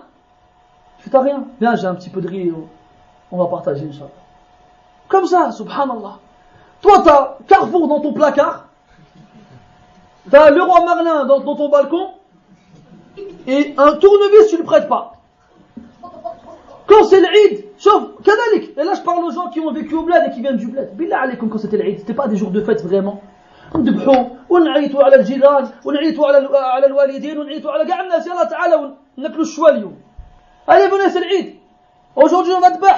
Et les voisins, ils viennent, ils ramènent leur brochette. Et les cousins, ils viennent, ils ramènent le gigot. Et les parents, ils viennent, ils ramènent kada. Et c'est un jour de fête et tout le monde mange ce qu'il a. Et le jour même, ou bien 2-3 jours plus tard, il n'y a plus rien. Ça, là. Et il n'y avait pas de frigo, pas de congélateur, rien. C'était la vraie fête. Aujourd'hui, subhanallah, on a des congélateurs. Toi, tu rentres dedans, tu t'allonges dedans, tu peux rentrer dedans. Ils sont immenses, ils sont remplis. Et il n'y en a pas un qui invite son voisin le jour de l'Eid. Ou là, la semaine de l'Eid. Ou là, le mois de l'Eid. Ou même l'année de l'Eid. Moi, je connais quelqu'un, il ne voulait pas acheter de mouton cette année. Pourquoi? Il me dit, j'ai encore du mouton l'année dernière, après je m'en ai acheté un seul. Je lui dis, on ne fait pas l'Eid pour manger du mouton, on fait l'Eid pour taqarrub ila Allah azza wa jalla. Mais subhanallah, plus on a et moins on donne. Plus on a de moins de conserver et plus on est avare. Regarde, aujourd'hui on a des avions. Tu peux partir de Paris ou bien de Nancy vers Pékin ou là vers la Mecque en quelques heures. Il est impossible de bouger de sa place. On part pas. احنا نعرفوا غير البلاد صافي ما نمشوش مكان اخر. Donc on connaît que le bled, on ne connaît pas ailleurs. Il y a des gens, subhanallah, ils sont retraités, Allah y barak, ils ont une bonne situation. Tous les 3-4 mois, il part au bled, après il revient un mois ici. Il va faire une umrah. Ça fait une hajjat il y a 15 ans, Allah yaj'al baraka. Moi j'ai fait le hajj à 15 ans, ça suffit, je ne peux pas me faire plus. Mais طيب أرض الله واسعة فسيروا في الأرض فانظروا كيف كان عاقبة الذين من قبل. يلا سيروا في الأرض. ما toi sur terre, il n'y a pas de problème. اعتبر, va en Égypte, visite les pays musulmans, va voir tes frères, va voir comment les musulmans vivent ailleurs. Chauffe, vas-y, pas de problème, le problème. Non, non, moi, je suis le bled, t'as vu. Mon qasr, mon palais, 4 étages, 5 chambres dans chaque étage, il n'y a personne, je suis tout seul. À quoi te sert ta maison là? Al-Muhim, il bouge pas. Regarde un truc là dernièrement là. Je m'écarte un peu du sujet. Les forfaits tout gratuits. Avec communication gratuite. Avec texto gratuit. Et plus personne t'appelle. Toi t'es content, t'as ton téléphone, t'as tout gratuit avec tout le monde. Avant on avait les cartes postales. Et les téléphones, tu tournes avec ton doigt. Et quand quelqu'un t'appelait, c'était la fête à la maison. Ou bien quand tu allais chercher comment il s'appelle, le courrier, t'étais content. T'attendais avec impatience le courrier de la famille au bled et tout ça. Maintenant, ça y est, il n'y a plus de valeur à cette chose-là. Et voilà, moi, c'est une conclusion personnelle. Peut-être que je me trompe, hein. Mais j'ai l'impression que plus il nous donne et plus on perd, en fait. Plus il nous donne et plus on perd, en vrai. On n'arrête pas de perdre, subhanallah. Et même les masha'il qu'on doit avoir entre nous, les sensations qu'on doit avoir entre nous, on les a plus. Et retournez voir les salafs et regardez comment ils vivaient, vous verrez la différence. Regardez cet homme qui sort de chez lui dans le but de travailler pour ramener à manger à sa femme et ses enfants. Et sa femme, cette pieuse qui l'accompagne jusqu'à la porte avec sa petite qui lui dit Ya Abdallah, ittaqillaha fina, fa inna nasbiru ala al-ju' wa la nasbiru ala al-nar. Elle lui disait Oh Abdallah, crains Allah en nous. Ne va pas voler ou bien tricher ou bien manger ou bien faire des choses qu'Allah il n'aime pas. Parce qu'on ne peut pas sauter sur la pauvreté et sur la faim, mais on ne peut pas sauter sur le feu de l'enfer. Ou bien quand Abu Muslim al-Khawlani, rahimahullah, il dit à sa femme, est-ce qu'il y a quelque chose à manger à la maison? Il dit, il n'y a rien. Il dit, est-ce qu'on a quelque chose est-ce qu'on a de l'argent? Elle lui dit, il nous reste qu'un dirham, c'est tout. Un dirham. Il dit, donne-le-moi, je vais acheter de la farine. Il prend le dirham, il va au marché, et il tombe sur quoi? Un pauvre. Ya Abdallah, as'aluka billah, a'tini mimma a'taka Allah. Un pauvre, il vient, il s'accroche à lui, dit, oh Abdallah, s'il te plaît, je te demande par Allah, donne-moi ce qu'Allah t'a donné. Et Abu Muslim, il le regarde. Et dans sa main, il a un dirham. Il lui donne. Alors qu'il n'a rien chez lui. Et tout ce qui lui reste comme fortune, c'est ce dirham-là. Après, il marche dans le marché. Il fait, qu'est-ce que je vais faire? Je vais acheter quoi pour ma famille? Ils vont manger quoi? Alors, qu'est-ce qu'il fait? Il passe près d'un menuisier et trouve des copeaux. Vous avez vu des débris du bois qui est coupé par terre. Il le prend, il ramasse, il remplit son sac avec. Et il rentre chez lui. Il va voir sa femme, il lui donne le sac. Il puis part dans la chambre. Un peu plus tard, sa mère vient et dans ses mains elle a un pain. Il le regarde, tu veux? Il fait où t'as ramené ce pain toi? Elle lui fait je l'ai fait avec la farine que tu m'as ramené du marché. فهمتوا ولا ما فهمتوش؟ الله على كل شيء قدير. ومن يتق الله يجعل له مخرجا. ما تنساش هذه الآية هذه في القرآن. N'oublie pas ce verset, c'est dans le Coran. وَمَنْ يَتَّقِ اللَّهَ يَجْعَلْ لَهُ مَخْرَجًا. Et Allah, il fait ce qu'il veut. Il fait ce qu'il veut. Et Allah, il est riche. Et Allah, il a dit dans le hadith al-Qudusi لَوْ أَنَّ أَوَّلَكُمْ وَآخِرَكُمْ وَإِنسَكُمْ وَجِنَّكُمْ وَحَيَّكُمْ وَمَيِّتَكُمْ قَامُوا عَلَى صَعِيدٍ واحد فسألوني فأعطيت كل واحد منهم مسألته ما نقص ذلك مما عندي إلا كما ينقص المخيط إذا أدخل البحر. Si du premier au dernier, vos êtres humains et vos djinns, vos vivants et vos morts, se réunissaient tous sur une colline, et que chacun leur tour me demandait tout ce qu'ils veulent, et que j'ai donné à chacun d'entre eux ce qu'il m'a demandé, ça n'aurait diminué de mon royaume que l'équivalent de ce que l'aiguille, lorsqu'elle est rentrée dans la mer, enlève, lorsque tu la retires. Au milieu de la mer, et mets ton aiguille dans l'eau et retire. Attendez quoi de la mer? Attendez quelque chose, billah alaik. Allah tabaraka wa ta'ala al-ghani al-kabir الذي لا يعجزه شيء وهو على كل شيء قدير. Tu dis dans le Coran ما يتق الله يجعل له مخرجا. Tu me dis j'ai peur moi de me retrouver sans rien. أين ثقتكم بربكم? Elle est votre confiance envers Allah Azza wa Jalla? Allah Ta'ala il trahit ses promesses. Ajib, Allah il trahit ses promesses. إن الله لا يخلف الميعاد.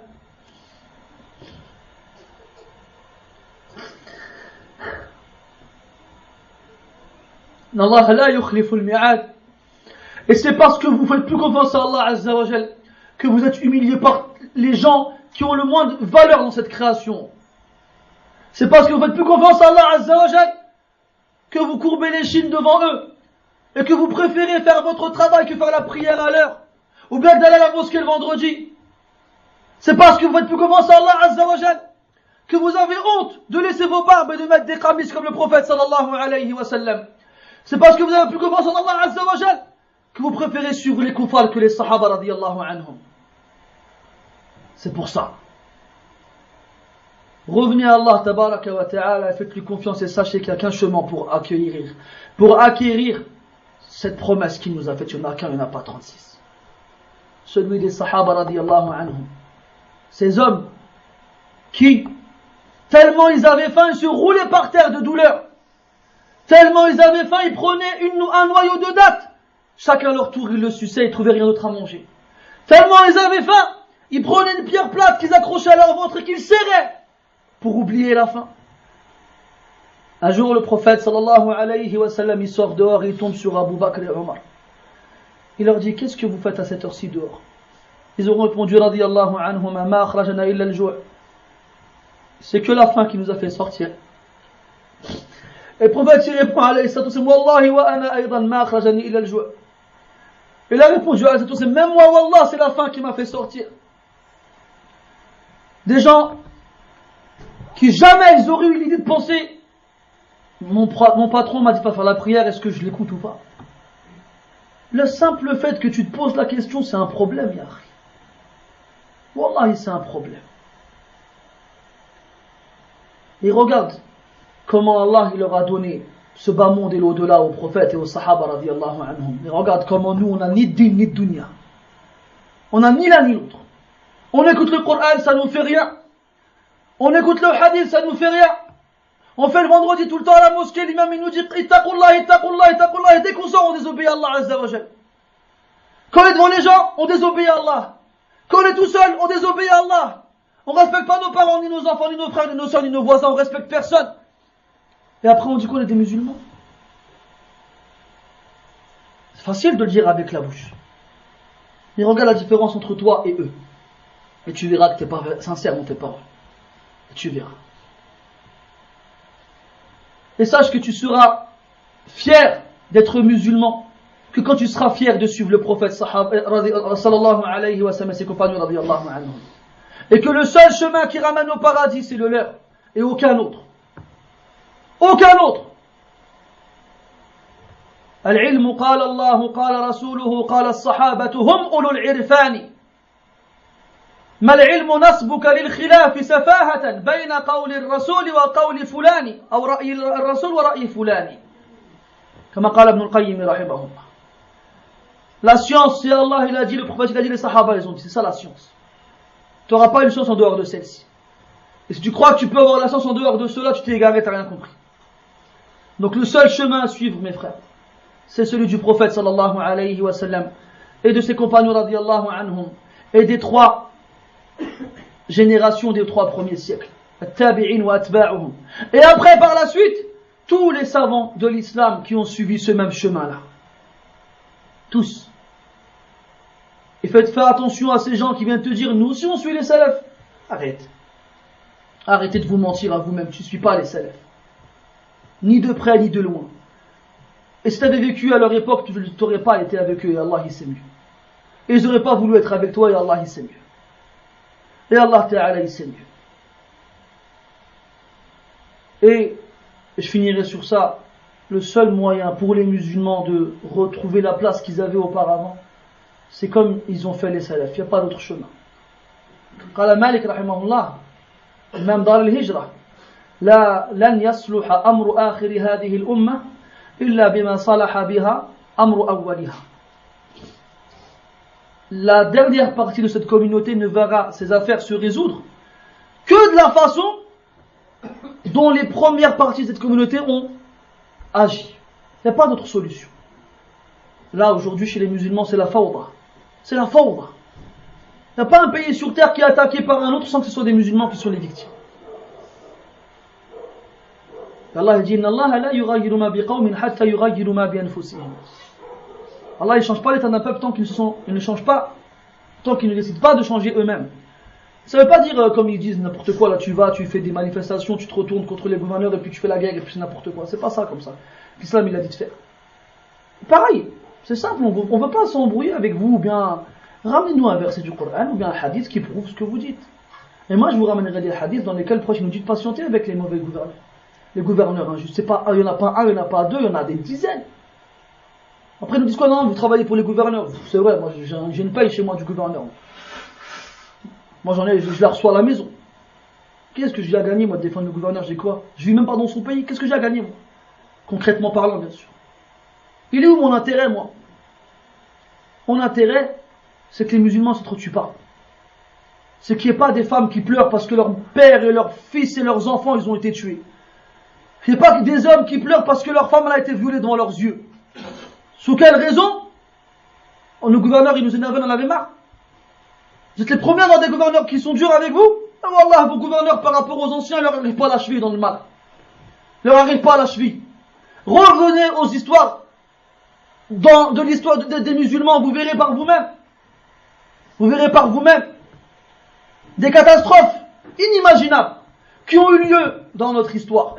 Mais vous connaissez celle de Molière et de Napoléon et de Clovis et de Charlemagne. Mais vous ne connaissez pas celle de l'Abbasiyoun et de l'Omawiyoun et des autres. Vous ne les connaissez pas celle-là, parce que vous intéressent pas.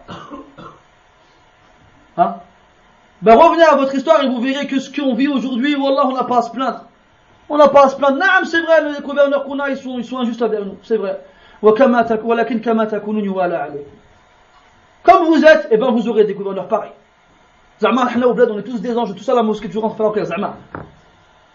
Tu vois, les gens, c'est des pauvres, ils ont rien, ils se droguent. C'est des pauvres, ils ont rien, ils se saoulent. Ils font pas la prière. Ils insultent Allah Ta'ala jour et nuit. Jour et nuit, ils insultent Allah Azza wa Jal. C'est devenu tellement normal qu'ils s'en rendent même plus compte. Quand les mamans elles disent à leurs enfants, Allah, j'ai un frère, il m'a dit ça hier soir. Il m'a dit quand j'étais petit, ma mère, elle me disait quoi? Allah, il la'anak. Qul amin. Et je disais amin. Il y a des gens, ils font ça. Une mère a dit à son enfant, il a 8 ans, 9 ans, il a cassé un verre. Sa mère a dit qu'Allah te maudisse. Dis amin. Et il disait amin, mouski. Ajib, hein. Et après, il vient nous dire quoi, nos gouverneurs, et toi, t'es quoi, toi?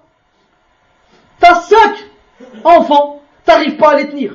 Et tu reproches à un gouverneur de ne pas réussir à gérer des millions de personnes? Ajib, hein.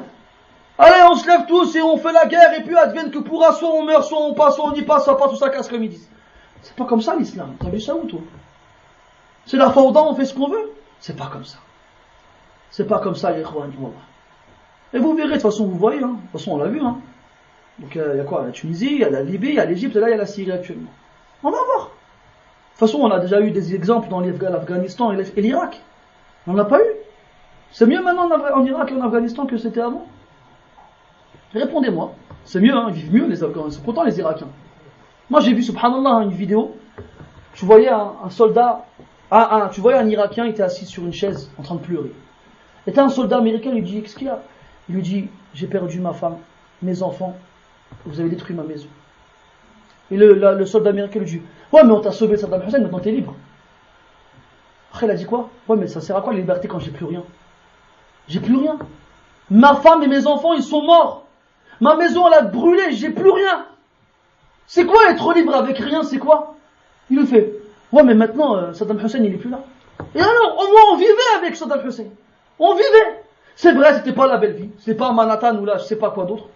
Et Ba'da, leurs familles, ils étaient présentes. Et leur maison, elle n'était pas détruite. Va voir les Irakiens maintenant, je crois, sont contents. Va voir les Afghans, je crois, sont contents. Et on va voir. On va voir là ce qui va se passer en Tunisie, on va voir ce qui va se passer en Égypte et en Libye, on va voir. Et la Syrie, c'est pas fini, je sais pas ça va finir comment là. Aslahallahu al-jami'. Pourquoi ça marche pas? Parce que c'est pas le chemin qu'Allah il a tracé, tout simplement. Tout simplement.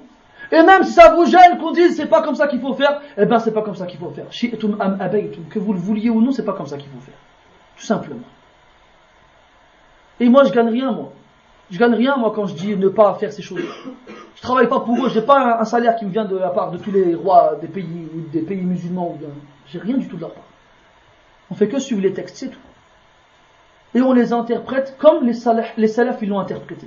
On va pas nous dire, ah tu leur dis, Ibn Abbas il a dit kufr, Duna kufr, ils disent non il est daïf le hadith. Ah ouais c'est vrai, j'ai écouté ton hadith quand tu le veux toi. Eux tout est bon, sauf deux choses. Le hadith Vitiraq al-Umma et le hadith Ibn Abbas kufr, Duna kufr. Ceux qui ont compris, ils ont compris. Hein? Et là, les ikhwan, faites attention, barakallahu fikum, n'oubliez pas que chaque époque qui vient maintenant, elle est pire que celle qui l'a précédée. Elle est pire. Et que c'est pas parti pour s'arranger. Et que plus on avancera dans le temps, et plus les déviations et les tentations, elles seront nombreuses. Et que le seul moyen de se préserver des shubuhat, des ambiguïtés, et des shahawat, des tentations, c'est bil ilmi nafi' wal amal as-salih. C'est avec la science utile et l'action vertueuse. Et ces deux choses-là sont présentes dans le chemin des plus prédécesseurs et aucun autre. Aucun autre. أسأل الله تبارك وتعالى بأسمائه الحسنى وصفاته العلى أن يوفقنا لاتباع هذا السبيل. أسأل الله عز وجل أن يوفقنا لاتباع السابقين الأولين من المهاجرين والأنصار والذين تبعوهم بإحسان. ونسأل الله عز وجل أن يجمعنا بهم في أعلى جنان الخلد إنه ولي ذلك والقادر عليه. سبحانك اللهم وبحمدك أشهد أن لا إله إلا أنت نستغفرك ونتوب إليك وصلى الله وسلم وبارك على محمد وعلى آله وأصحابه أجمعين. بارك الله.